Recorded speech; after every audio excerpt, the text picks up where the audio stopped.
Assalamualaikum warahmatullahi wabarakatuh. Alhamdulillah, pada kesempatan kali ini kita masih bisa melaksanakan perkuliahan secara daring dan membahas materi terkait ikatan kimia. Nah, apa saja yang akan kita bahas pada materi ikatan kimia? Yaitu ada yang pertama, konsep ikatan kimia, dan yang kedua adalah macam-macam ikatan kimia.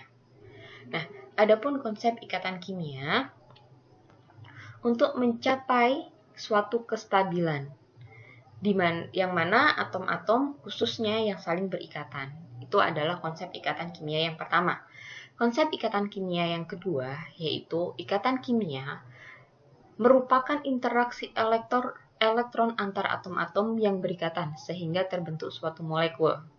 Jadi, ikatan kimia ini terdiri dari atom-atom yang saling berikatan dan kemudian membentuk suatu molekul.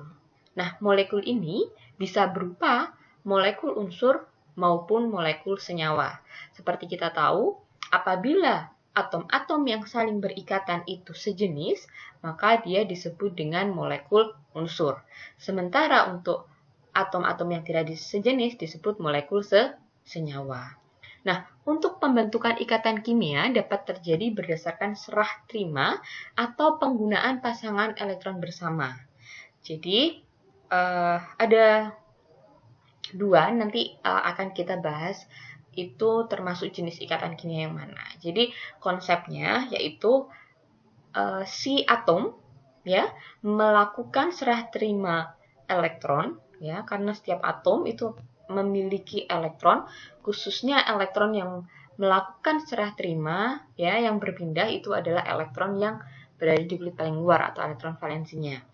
Ataupun si elektron valensi pada atom tersebut itu bisa digunakan bersama-sama, bergantung jenis unsur yang berikatan. Jadi kita lihat.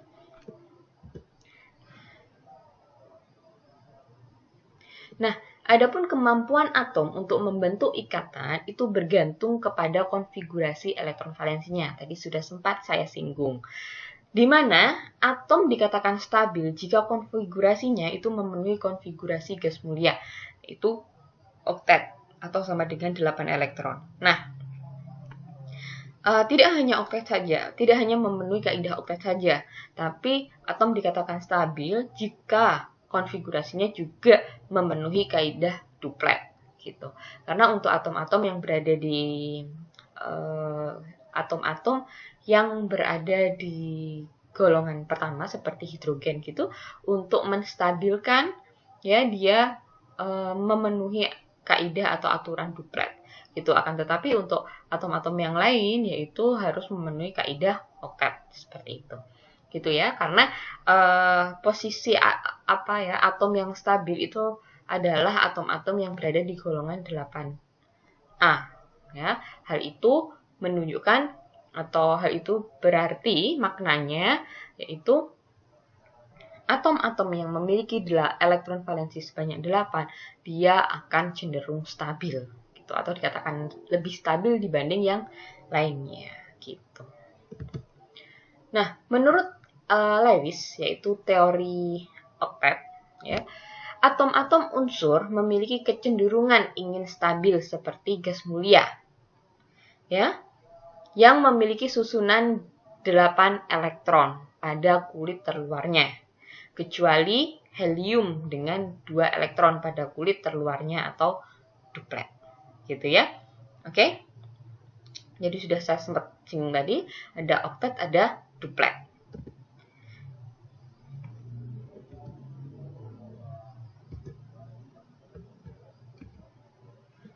Nah, adapun tabel konfigurasi elektron ya untuk gas mulia yaitu 2 helium, 10 neon, 18 argon, 36 kripton, 54 xenon dan 86 radon gitu. Nah, adapun jumlah elektron pada setiap kulitnya untuk K-nya itu diisi 2, L-nya 8, M-nya Kalau argon, nah ini sudah mulai beda-beda ya. Karena argon itu 18, maka di kulit M tinggal 8.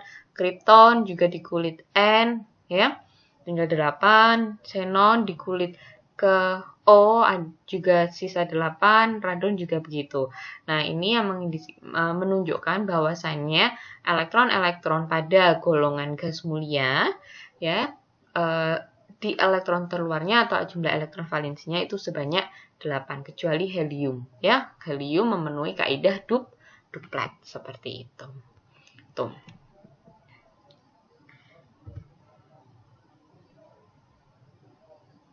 Nah, ini adalah konsep untuk sistem periodik unsur, di mana atom yang mempunyai elektron valensi sedikit, seperti halnya di golongan 1A, 2A, dan 3A, dia akan cenderung melepaskan elektron dan membentuk ion positif. Sementara untuk atom yang mempunyai elektron valensi yang banyak, seperti contohnya golongan 5A, 6A, dan 7A, mereka akan cenderung menerima elektron dan membentuk ion negatif. Jadi perlu diingat-ingat bahwasanya ketika dia membentuk ion positif, dia akan cenderung melepaskan, sementara untuk yang menerima elektron, dia akan membentuk ion negatif, seperti itu. Nah, yang cenderung membentuk ion positif golongan berapa saja? Harus bisa menyebutkan, yaitu ada golongan 1A, ada golongan 2A, dan ada golongan 3A. Sementara untuk yang ion negatif, yaitu 5A, 6A, dan 7A. Seperti itu, gitu ya. Nah, kecenderungan unsur melepas atau menerima elektron yang akan pertama kita bahas yaitu yang melepas elektron. Kecenderungan melepaskan elektron itu terjadi pada unsur logam yang mempunyai energi ionisasi terlalu kecil atau relatif kecil. Ya, atau kita bisa katakan secara ilmiah bahwasannya unsur logam ini dia bersifat elektropositif. Nah, atom-atom yang melepaskan elektron, ya, agar elektron valensinya menjadi oktet, atau agar elektron valensinya menjadi duplet, gitu. Yang penting dia harus memenuhi dua aturan ini. Kalau tidak oktet, ya duplet. Seperti contohnya gas mulia, yaitu golongan 8A, atau gas inert. Nah, contohnya untuk yang oktet ya, Na, itu kan 281. Ya, berarti kan ion Na+. Ya, 28, satunya dilepas agar dia stabil. Karena stabil ketika dia memenuhi aturan oktet. Sehingga untuk stabil dia harus melepaskan satu elektron, gitu kan? Nah, begitu pula untuk yang K. Ya, yang K juga seperti itu. 19K, berarti 2881. Agar dia stabil, maka dia harus melepaskan satu elektron. Ion K+, ya, berarti jadinya itu 288. Satunya juga dilepaskan, gitu. Ya, jadi strukturnya sesuai 18 AR, memenuhi gas mulia 18 AR. Karena apa? Dia melepas satu elektron kan, seperti itu.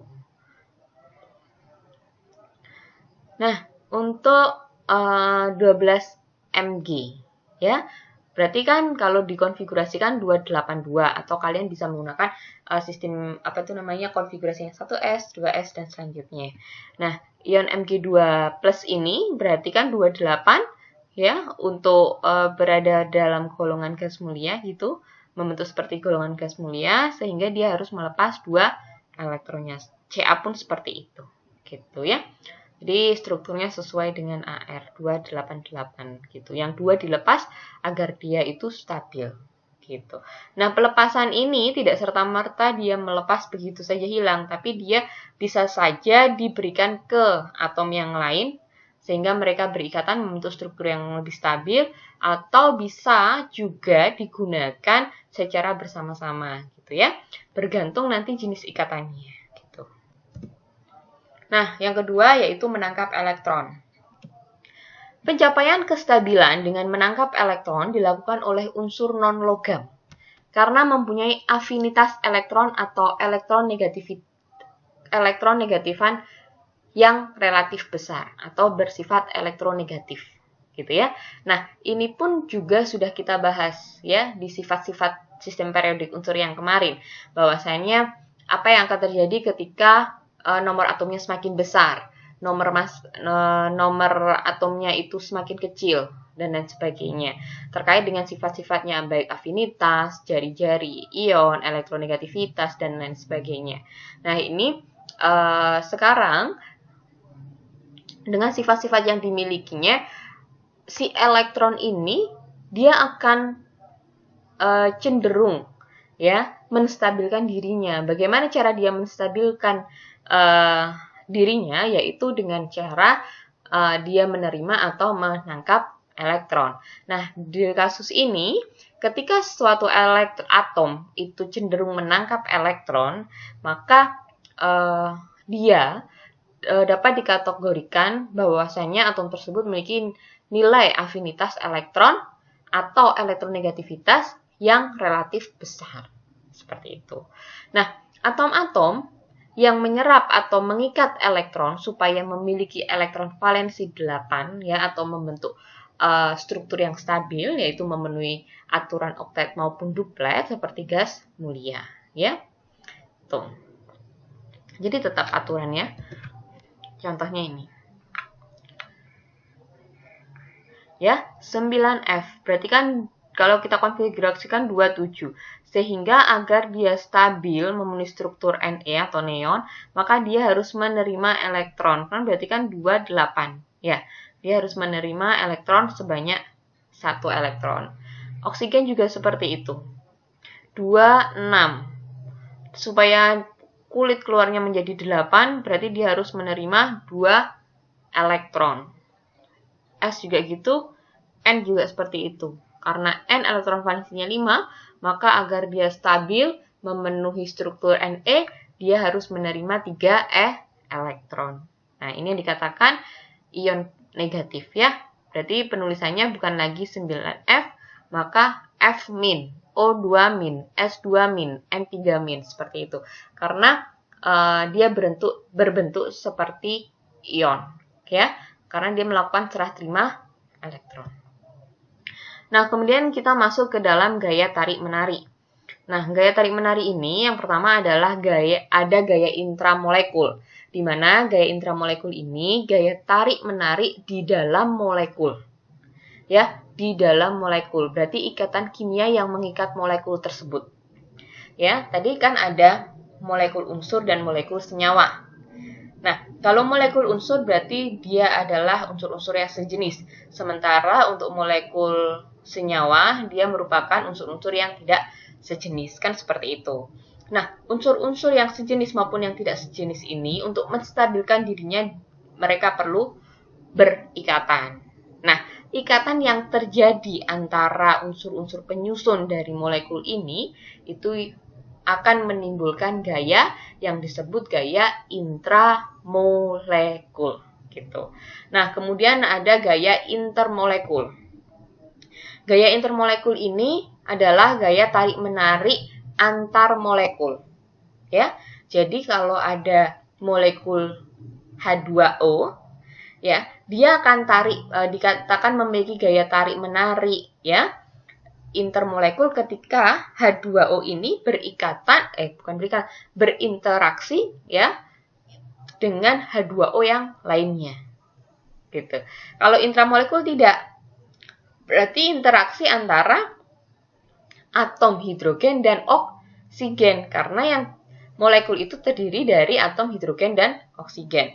Kemudian untuk gaya intermolekul ya, atau gaya antar molekul ini, dia akan lebih lemah dari gaya intramolekulnya.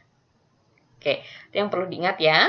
Jadi ada dua macam ya, yaitu ada gaya intramolekul dan gaya intermolekul gitu. Nah, sementara untuk gaya intramolekul itu gaya tarik-menarik antar unsur penyusunnya. Kalau gaya intermolekul berarti gaya tarik-menarik yang diakibatkan oleh ya senyawa yang sejenis atau molekul yang sejenis, baik itu molekul unsur maupun molekul senyawa. Berarti H2O dengan H2O, oksigen dengan oksigen. Gitu. Seperti itu ya. untuk kekuatannya sendiri, intermolekul lebih lemah dari yang intramolekul. Nah, gaya tarik-menarik untuk intramolekul ya itu dikategorikan sebagai ikatan kimia, ikatan ion, ikatan kovalen, dan ikatan hidrogen. Sementara untuk yang intermolekul itu ada gaya van der Waals, gaya London, dan gaya dipol-dipol. Gitu. Jadi tadi interaksi antar unsur penyusun, interaksi antar satu molekul dengan molekul yang lain. Nah, itu kan menyebabkan suatu ikatan. Nah, ikatan yang terbentuk dari gaya intramolekul itu ada ikatan ion, ikatan kovalen, dan ikatan hidrogen. Sementara untuk yang intermolekul ada gaya van der Waals, ada gaya London, dan gaya dipol-dipol. Ikatan ion. Ikatan ion yaitu ikatan kimia yang terjadi antara unsur logam dan non-logam yang beda, ya. Elektronegatifnya besar dengan cara serah terima elektron valensi, sehingga terjadi ion positif dan ion negatif yang berikatan dengan gaya elektrostatik. Yang perlu diingat dan menjadi catatan yaitu untuk ikatan ion dia terjadi dari unsur logam dan non-logam. Dan sifatnya yaitu adalah serah terima elektron. Jadi elektron yang satu memberikan elektron yang kekurangan. Jadi elektron yang kelebihan akan memberikan ke elektron yang kekurangan. Supaya dia lebih stabil. Itu adalah prinsip dari ikatan ion. Gitu ya. Contohnya apa? Contohnya adalah CaCl2. Ca ini logam, Cl ini non-logam. Cl itu konfigurasinya adalah 287, kalau Ca 2882. Nah, Ca ini supaya dia stabil, berarti kan dia harus membuang 2 elektronnya, melepaskan 2 elektronnya. Nah, diberikan kepada siapa? Sementara Cl ini untuk stabil dia membutuhkan hanya 1 elektron. Nah, kalau kita ingin membentuk suatu ikatan CaCl2, itu berarti kita harus ya membentuk ikatan CaCl2. Jumlahnya Cl ada 2. Kenapa? Karena lebihnya elektron dari Ca itu ada 2. Sehingga satu diberikan ke Cl yang atas, satu diberikan ke Cl yang bawah. Sehingga bentuk kimianya menjadi CaCl2. Gitu ya. Oke, seperti itu. Nah, ini adalah untuk ion yang terjadi antara unsur K dan O. Kalau K, dia itu kelebihan 1 elektron, sementara O kekurangan 2 elektron ya, sehingga nanti bentuknya ya karena dia itu harus melepaskan 1 elektron dan O-nya 2 elektron, butuh 2 elektron, maka yang dibutuhkan untuk melengkapi O ini ya supaya stabil yaitu membutuhkan K sebanyak 2, yaitu bentuknya menjadi K2O seperti itu. Semoga sampai sini masih bisa dipahami ya. Nah, kemudian kita masuk ke dalam senyawa ion. Sifatnya senyawa ion ini bagaimana sih?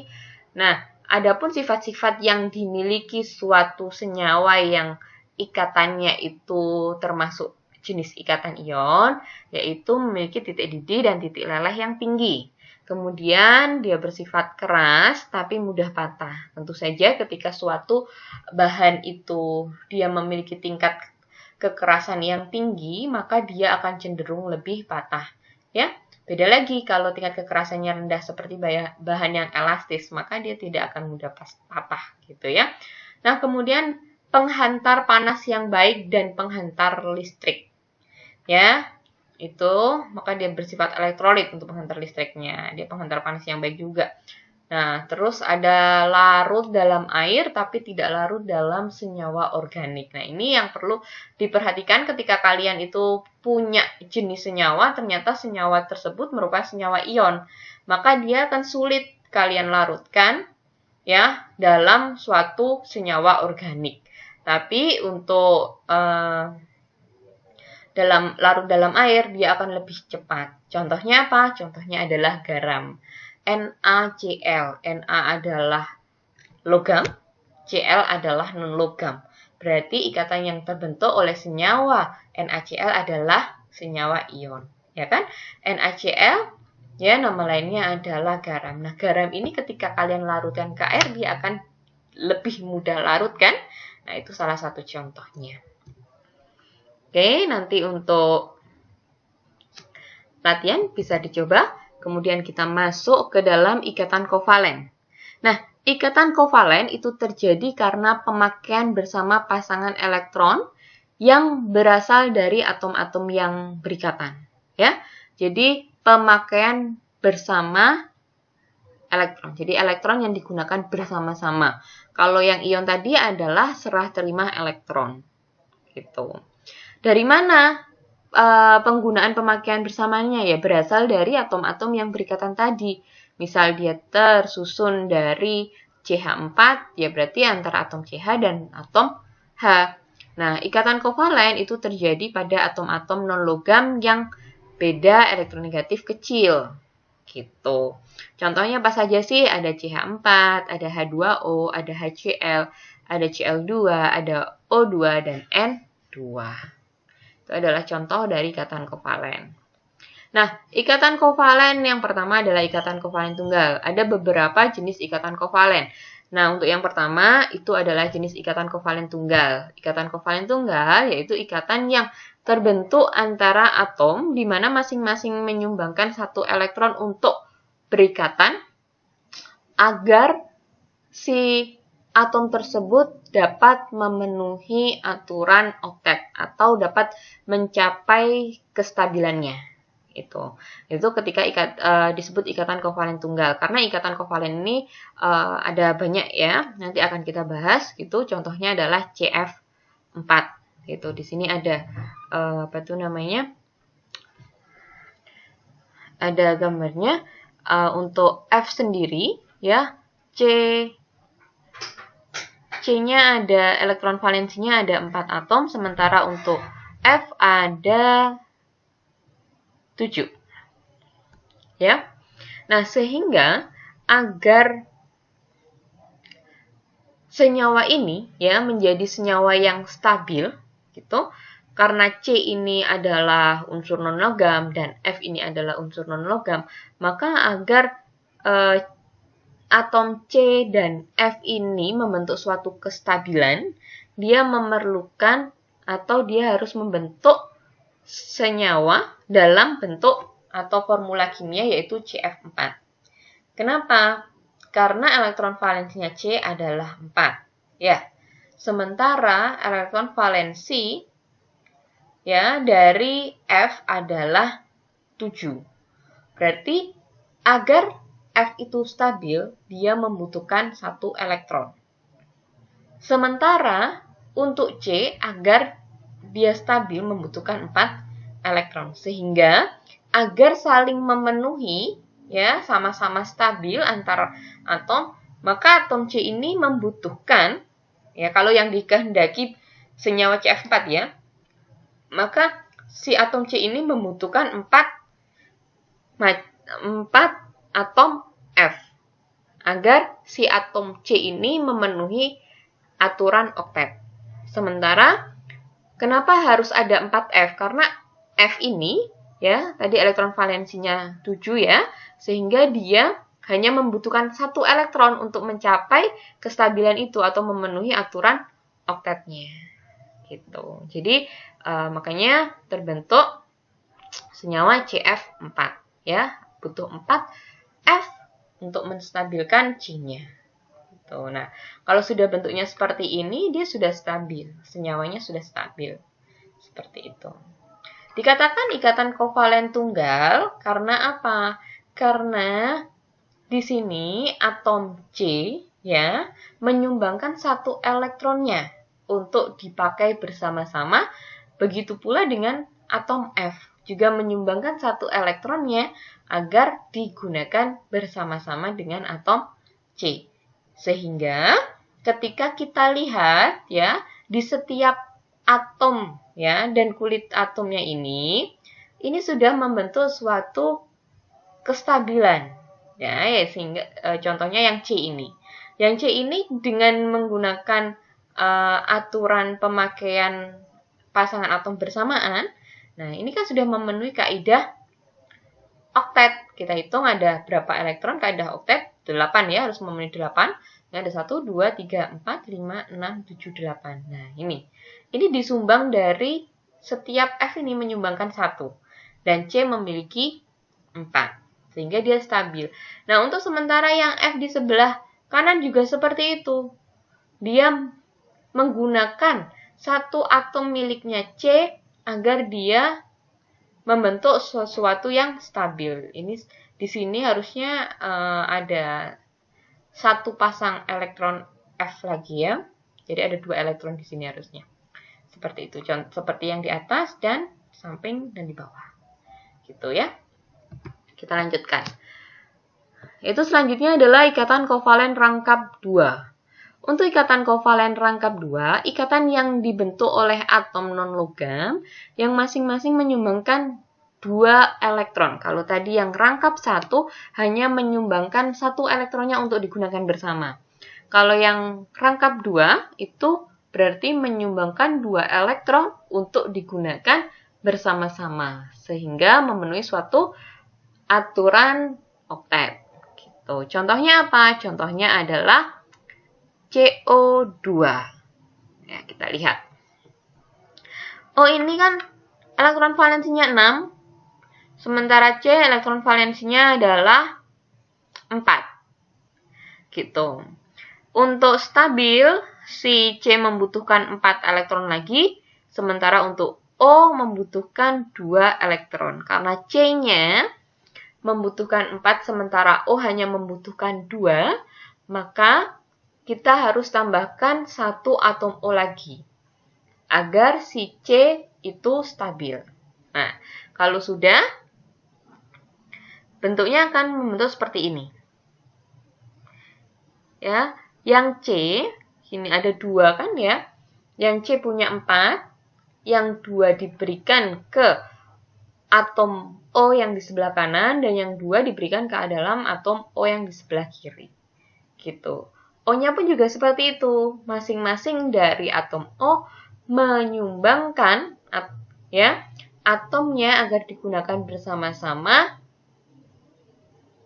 dengan atom C, sehingga ikatan rangkap yang terjadi yaitu ikatan kovalen rangkap 2 seperti ini. Gitu ya. Jadi nanti harus tahu bedanya antara rangkap 1, rangkap 2, dan ini contoh yang lainnya.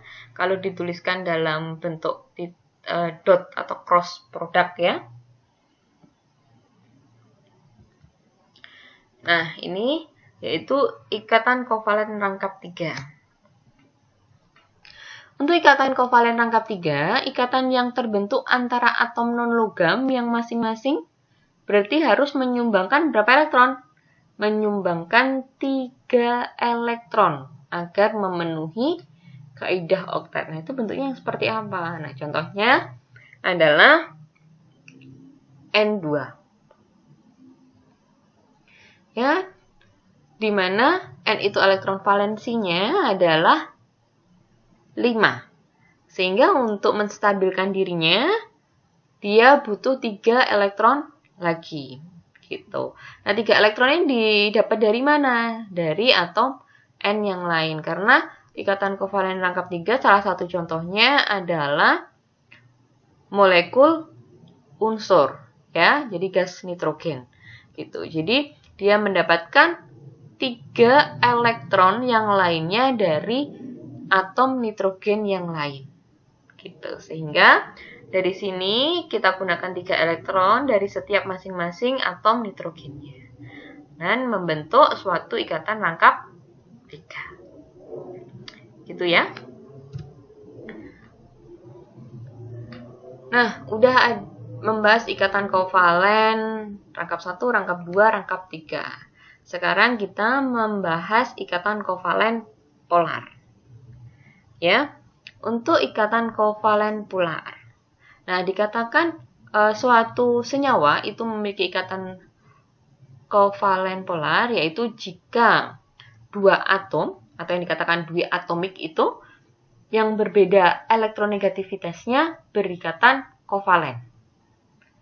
Maka ya, molekul yang terbentuk itu akan memiliki kutub atau terbentuk suatu kutub positif dan kutub negatif. Nah, terbentuknya suatu kutub, yaitu kutub positif dan kutub negatif ini disebut polar.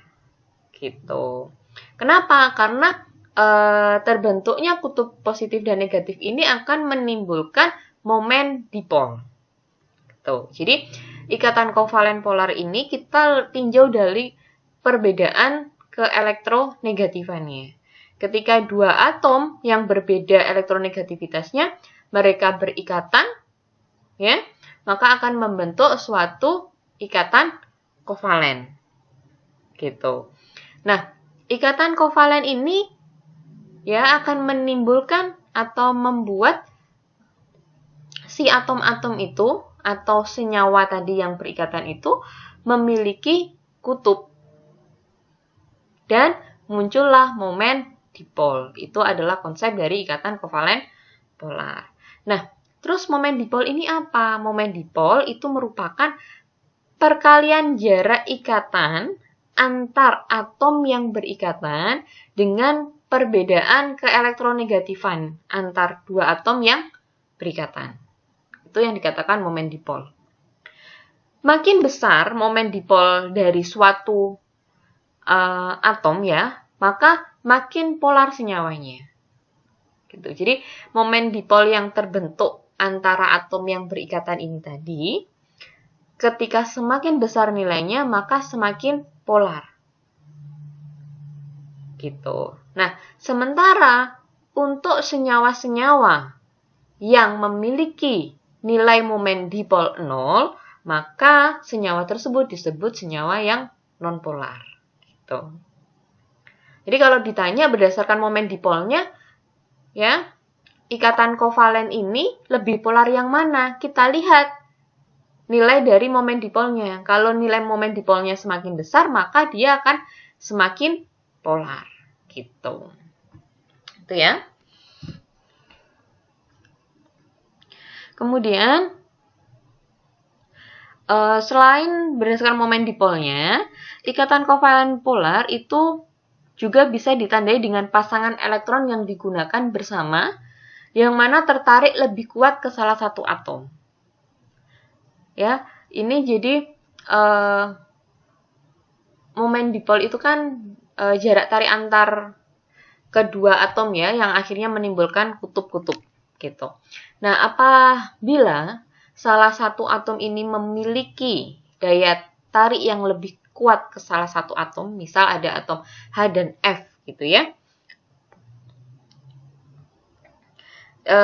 sehingga dia akan cenderung ya tertarik lebih kuat ke arah F gitu. Nah, ini juga bisa dijadikan indikasi bahwasannya ikatan tersebut merupakan ikatan kovalen polar. Kenapa kok bisa dikatakan seperti itu? Kalau tadi muncul kutub-kutub gitu kan ya, kemudian muncul momen dipol, di mana momen dipol itu kita tinjau dari momen dipolnya ya, nilai momen dipol yang semakin tinggi dia akan semakin polar. Tapi kita bisa melihat ya karakteristik lainnya dari ikatan kovalen polar, yaitu dari gaya tariknya gitu. Apabila ada atom yang berikatan, tentunya kalau ikatan kovalen berarti dari atom non-logam dan atom non-logam. Atom-atom tersebut tertarik ke salah satu arah, ya, atau ke arah atom yang kaya akan elektron, seperti itu. Nah, secara otomatis mereka akan membentuk suatu awan elektron atau yang disebut momen dipol itu tadi. Gitu. Itu adalah Berarti ada 2 indikasi ya, agar kita mengetahui karakteristik dari ikatan kovalen polar ini tadi. Nah, ini lebih terperinci. Yang pertama, ya kalau kita lihat dari bentuknya, ya kalau tadi itu kan diatomik yang saya bahas, bagaimana ketika dia itu bukan diatomik, senyawa tersebut poliatomik. Bagaimana kita melihat karakteristiknya? Kita bisa menentukan bahwasanya ini ikatan kovalen polar atau ini merupakan ikatan kovalen nonpolar. Maka senyawa tersebut itu harus berbentuk asimetris yang memiliki atom pusat berpasangan elektron bebas, ya. Jadi ketika punya PEB, maka dia akan semakin polar, gitu. Atau indikasinya punya PEB berarti dia sudah pasti polar. Kalau tadi kita lihatnya untuk yang diatomik berarti akan muncul momen dipol atau salah satu atom ketarik ke arah atom yang memiliki elektron yang lebih banyak, kan seperti itu. Nah, bagaimana dengan peristiwa senyawa yang kompleks atau yang disebut poliatomik? Maka kita lihat bentuk dari strukturnya. Ketika dia memiliki struktur yang asimetri, gitu, ya, maka dia dikatakan senyawa yang polar, kovalen polar, membentuk ikatan kovalen polar. Atau yang lebih gampangnya, kalau kita tidak bisa menentukan strukturnya, maka kita bisa melihat dari pasangan elektron bebas yang dimilikinya. Kalau punya pasangan elektron bebas atau PEB, maka dia akan berbentuk polar. Tuh. Nah, kenapa? Karena PEB ini lebih kuat dibandingkan dengan pasangan elektron ikatan, sehingga menimbulkan nilai keelektronegatifan yang besar. Nah, nilai keelektronegatifan-nya dari PEB ini ya kurang lebih 1,7. Gitu. Jadi antara 1,7 dan seterusnya. Nah, adapun contohnya ya untuk yang poliatomik itu ada H2O, NH3. Nah, kemudian kita masuk, walaupun tadi sudah sempat kita bahas untuk senyawa ikatan kovalen nonpolar, ya kita masuk ke dalam penjelasan sedikit terkait kovalen nonpolar. Ya, untuk ikatan kovalen, ya dikatakan nonpolar jika pasangan elektron yang kita gunakan, yang digunakan oleh masing-masing atom ini tertarik sama kuat ke semua atom. Ya, kalau dia tertarik sama kuat ke semua atom penyusunnya, maka tidak akan terjadi perbedaan keelektronegativan. Kalau tidak terbentuk perbedaan keelektronegatifannya, maka momen dipol yang dihasilkan adalah 0, sehingga senyawa tersebut dikatakan membentuk ikatan kovalen non-polar. Contohnya H2, Cl2, dan masih banyak yang lainnya. Kemudian kita masuk ke ciri-cirinya. Ya, kalau diatomik ya, diatomik kan tertarik ke segala arah gitu. Kalau yang simetris, berarti dia bentuknya selalu simetris ya, karena tertarik ke segala arah. Nah, terus kalau yang poliatomik, dia juga harusnya simetris. Oke? Nah, ciri-cirinya bagaimana?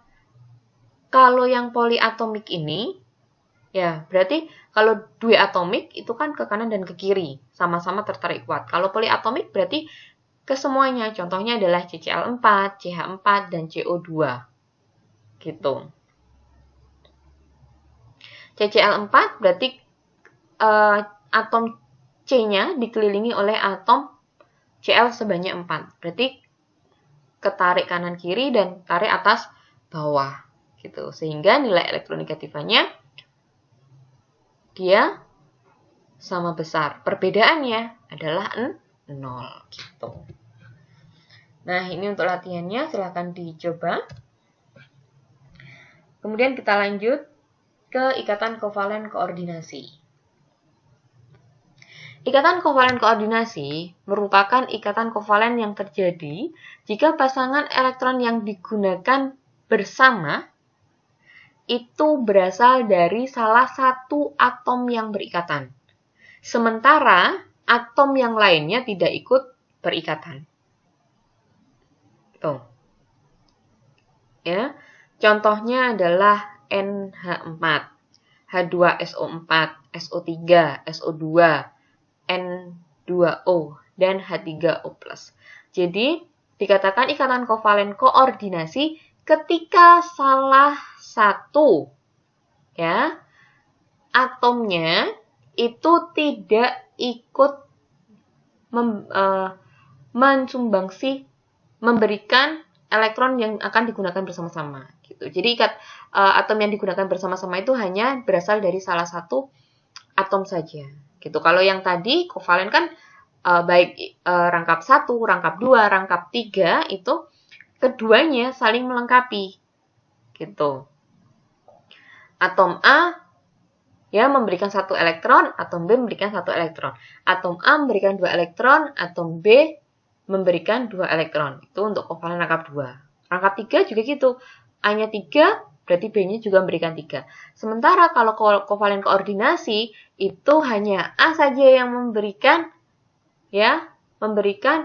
elektron. Gitu. Untuk dipakai bersama-sama baik dengan A maupun dengan B. Gitu. Itu yang disebut dengan ikatan kovalen koordinasi. Harus tahu ya. Contohnya adalah H3O+, gitu. Nah, ini. Di mana ikatan kovalen koordinasinya? Ikatan kovalen koordinasinya ada di H yang di sini, sebelah kanan. Kenapa? Karena H yang di sini, ya, yang di bawah dan yang di kiri, ya, dia masih termasuk ikatan kovalen jenis ikatannya ya, ikatan kovalen rangkap 1. H memberikan 1 elektron untuk dipakai bersama-sama, O juga seperti itu. Nah, sementara ya, untuk yang di sebelah kanan, H ini tidak memberikan elektron. Gitu. Jadi elektron hanya diberikan oleh O. Ya, O ini memberikan 2 elektron yang akan digunakan bersama-sama dengan H. Nah, elektron hanya kemana? Elektron hanya, ya, karena bentuk senyawanya kan H3O+, sehingga dia termasuk ion. Ya, nah, ini berarti senyawa ini melepaskan 1 elektron. Ya, dalam bentuk senyawa, dia melepaskan 1 elektron. Nah, elektron yang mana yang dilepaskan? Elektron yang dari hidrogen di sebelah kanan ini. Sehingga si hidrogen di sebelah kanan ini sudah tidak memiliki elektron lagi. Elektron valensinya sudah habis. Nah, supaya dia membentuk suatu aturan atau untuk menstabilkan dirinya, maka dia perlu elektron dari O. Itu alasan kenapa H3O+ merupakan bentuk senyawa ikatan kovalen koordinasi. Jadi, hanya di salah satunya. Ya, jadi kalau nanti ada bentuk senyawa kimia yang seperti ini tadi, maka kalian harus bisa mengidentifikasi gitu. Masing-masing ikatan yang terjadi di dalam senyawa tersebut. Di sini tidak hanya terdiri dari ikatan koordinasi saja, tapi juga terdiri dari 2 ikatan kovalen rangkap 1. Gitu, yang digunakan di hidrogen di bagian bawah dan di bagian kiri. Lanjut. Nah, kemudian kita masuk ke dalam gaya intermolekul. Kalau tadi kan gaya intramolekul ya, sudah kita bahas semua, kita masuk ke dalam gaya intermolekul. Ya, di mana gaya intermolekul ini dia lebih lemah ya dibanding dengan gaya intramolekul. Tadi contohnya adalah gaya van der Waals, gaya London, dan gaya dipol. Nah, gaya van der Waals sendiri itu adalah gaya yang timbul dari polarisasi molekul menjadi dipol. Untuk gaya London, ya, Gaya London ini gaya tarik-menarik antar molekul non-polar. Ingat ya, antar molekul. Kalau yang tadi, intermolekul, itu kan gaya tarik-menarik yang diakibatkan oleh satu molekul dengan molekul yang lainnya. Kalau intra, berarti antar atom penyusun dari molekul tersebut. Nah, berarti kalau dikatakan gaya London, ini gaya tarik-menarik yang terjadi, itu antar molekul non-polar. Tuh. Nah, bisa terbentuk dari apa? Karena adanya dipol sesaat. Gitu. Dipol sesaat ini berarti terkena aliran elektron. Gitu. Nah, selanjutnya yaitu terjadi akibat adanya getaran dalam sebuah molekul mengimbas atau menginduksi suatu geseran elektron-elektron di sebelahnya.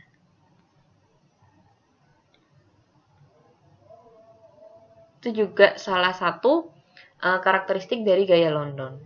Gitu.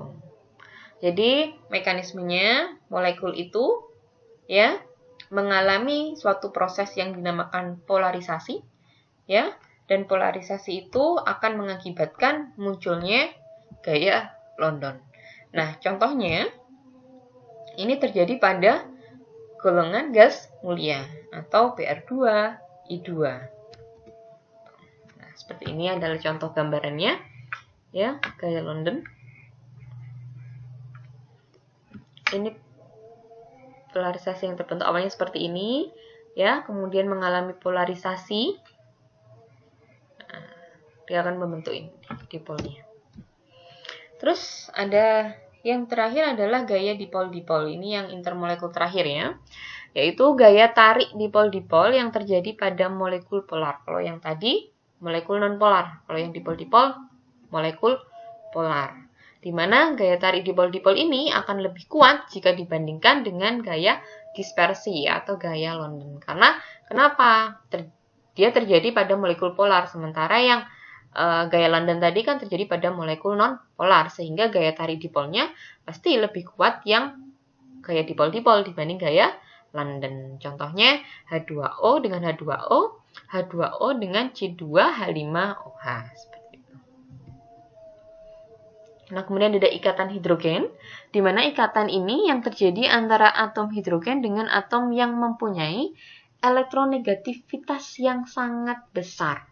Contoh, ya, atom yang memiliki elektronegativitas yang sangat besar yaitu adalah F, O, dan N. Gitu. Jadi, namanya juga ikatan hidrogen. Berarti salah satunya ada atom hidrogen. Nah, atom hidrogen ini ya mengikat atom yang lain yang memiliki nilai elektronegativitas yang sangat besar. Nah, atom apa sajakah itu? Ada atom F, atom O, dan atom N. Tuh. Nah, ikatan hidrogen itu merupakan ikatan intramolekul ya, terjadi antara atom-atom di dalam molekul yang sama. Terus ikatan hidrogen yang intermolekul itu terjadi antara molekul yang berbeda. Gitu. Ini pembedanya ikatan hidrogen. Jadi di ikatan hidrogen ini ada ikatan hidrogen intramolekul, ada ikatan hidrogen intermolekul.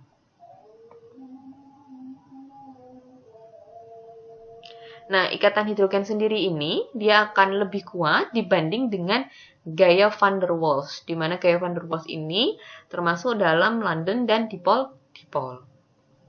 Gitu. Nah, efeknya apa? Gitu. Ketika ikatan hidrogen ini lebih kuat daripada gaya van der Waals gitu. Sehingga ciri-ciri yang dimiliki oleh senyawa yang terbentuk dari ikatan hidrogen apa? Yaitu senyawa tersebut memiliki titik didih yang lebih tinggi dibanding senyawa yang memiliki bentuk ikatan yang lainnya. Contohnya tadi H2O, HF, NH3 gitu. Ya, jadi hidrogen berikatan dengan atom O, F atau N. Itu adalah ciri-ciri dari ikatan hidrogen. Nah, itu saja penjelasan terkait materi ikatan kimia gitu untuk soal-soalnya. Tolong dikerjakan gitu. Kemudian ini ya, jadi ada berapa materi ya. Nah, materi yang disampaikan sampai ikatan kimia ini menjadi bahan untuk UTS seperti itu. Nah, itu saja penyampaian materi terkait ikatan kimia. Apabila memang ada yang belum dipahami ketika saya menjelaskan, silahkan nanti kita diskusikan di grup. Seperti itu. Untuk penyampaian materi pada hari ini saya akhiri dulu. Wabillahi taufiq wal hidayah. Wassalamualaikum warahmatullahi wabarakatuh.